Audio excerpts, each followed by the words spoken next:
আসসালামু আলাইকুম, সবাই কেমন আছেন? আশা করি যে যেখানে আছেন সবাই ভালো আছেন। আলহামদুলিল্লাহ আমি ভালো আছি। চলে আসলাম আমার বাসার ছাদে। এই যে সবেদা গাছটা দেখেন কত বড় সবেদা হয়েছে। দেখো সবেদাটা কত বড় হয়েছে, আর পুরো গাছটা জুড়ে সবেদা ধরেছে মাশাআল্লাহ। সেদিন থেকে চারা লাগিয়েছিলাম, পেঁপের চারাটার কি অবস্থা। আমি কয়েকটা জায়গায় পেঁপের গাছ লাগিয়েছি, আর এই বালতিতে দেখি কি অবস্থা। এই যে বালতিতে লাগিয়েছি,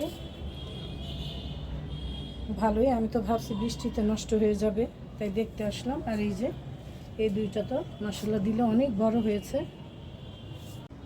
আর দেখেন এত ছোট পেয়ারা গাছে সুন্দর পেয়ারা ধরেছে মাশাআল্লাহ। কত ছোট পেয়ারা গাছ।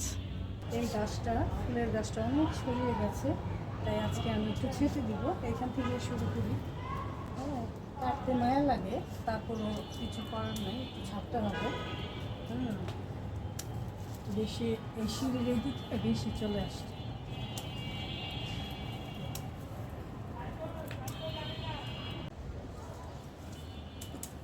ছেটে দিলে এটা একদম রাউন্ড শেপ হয়ে থাকবে, আরও ভাল লাগবে গাছটা।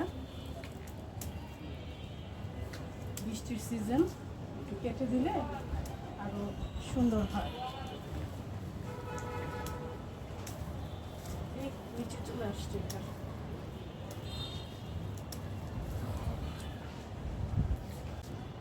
এইটাও আমি ছেটে দিচ্ছি, কোথায় চলে আসছে।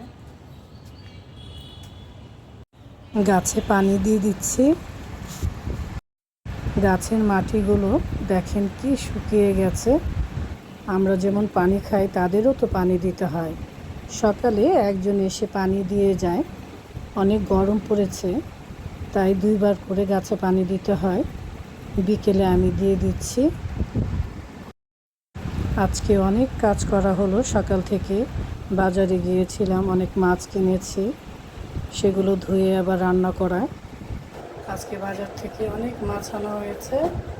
পাবদা মাছ, রুই মাছ, মিকরা মাছ, এটা হচ্ছে তেলাপিয়া মাছ। আমি কয়েকটা তেলাপিয়া মাছ ভেজে নেব। এখানে লেজটাও দিয়ে দিয়েছি, মাথাও দিয়ে দিয়েছি। পরে আর তরকারিতে দিলে খেতে চায় না, তাই ভেজে দিলে খেয়ে নেবে। মাছটা বেশ বড়, তেলাপিয়া মাছটা। মাছ ভাজার জন্য ফ্রাই প্যানে তেল দিয়ে দিয়েছি, মাছটা দিয়ে দিচ্ছি। আর মাথাটা দিচ্ছি, লেজটা একটু পরে দিব, এই ফ্রাই প্যানে জায়গা হবে না। আরও এনেছি ট্যাংরা মাছ, পাঙ্গাস মাছ, পুঁটি মাছ, চিংড়ি মাছ। ট্যাংরা মাছটা লবণ দিয়ে দিলাম। মাংস খেতে খেতে আর ভালো লাগে না, একটু ছোট মাছও খেতে ইচ্ছে করছে।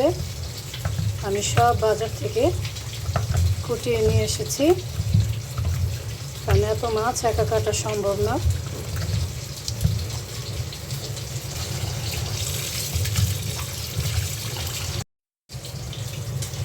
একদিকে মাছ ধোয়া হচ্ছে, আরেকদিকে তেলাপিয়া মাছ ভাজা হচ্ছে।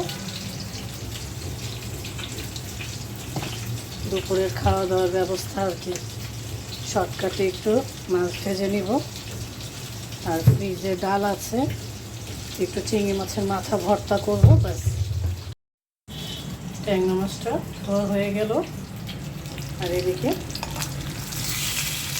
মাছটা উল্টে দিচ্ছি। বড় তেলাপিয়া মাছ ভাজা কিন্তু দারুণ লাগে গরম গরম ভাতের সাথে।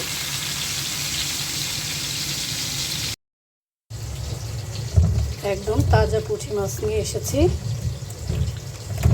ভালো করে লবণ দিয়ে আমি ধুয়ে নিচ্ছি।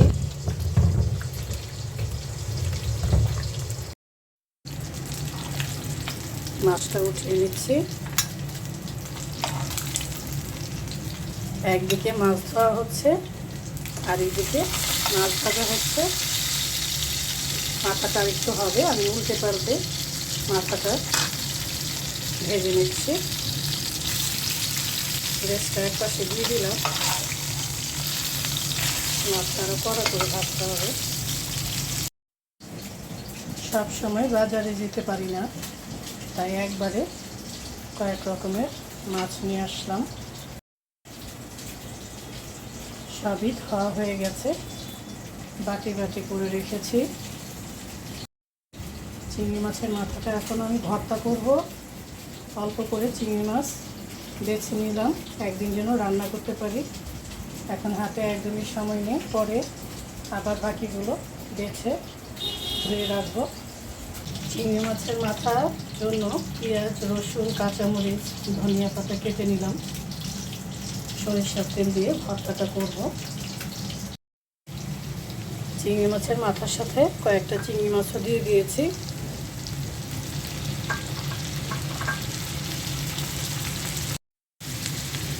লবণ দিয়ে দিচ্ছি। সব কিছু এখন ভালো করে ভেজে নেব। আমি আবার ছেঁচে ভর্তাটা করব। দিয়ে দিচ্ছি ধনিয়া পাতা। ধনিয়া পাতা দিলে ভর্তাটা আরও টেস্ট হবে। আজকে বাজার থেকে এনেছিলাম, তাই দিয়ে দিলাম। এই তো আমার কাঠের ছেঁচুনি, যেটা দিয়ে আমি চিংড়ি মাছের ভর্তাটা করে থাকি। চিংড়ি মাছটা হয়ে গেছে, এখন আমি উঠিয়ে নিচ্ছি।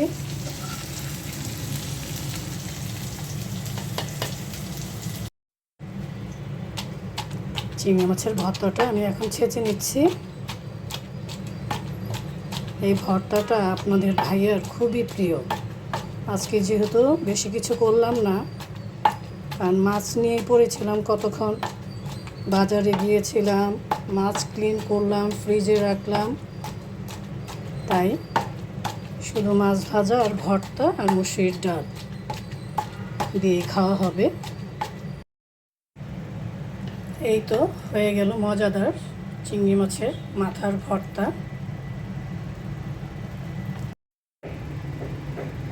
আর গরম গরম ভাতও রান্না করে ফেলেছি। তেলাপিয়া মাছও ভাজা হয়ে গেছে। একটা লেবু কেটে নিয়েছি, সাথে কাঁচামরিচ নিয়ে নিয়েছি। এই তো ঝটপট আজকে রান্না করে ফেললাম। খেতে তো হবেই, যত কাজই করি খাওয়া তো আর বন্ধ হবে না। সবাই ভালো থাকবেন, সুস্থ থাকবেন। আল্লাহ হাফেজ।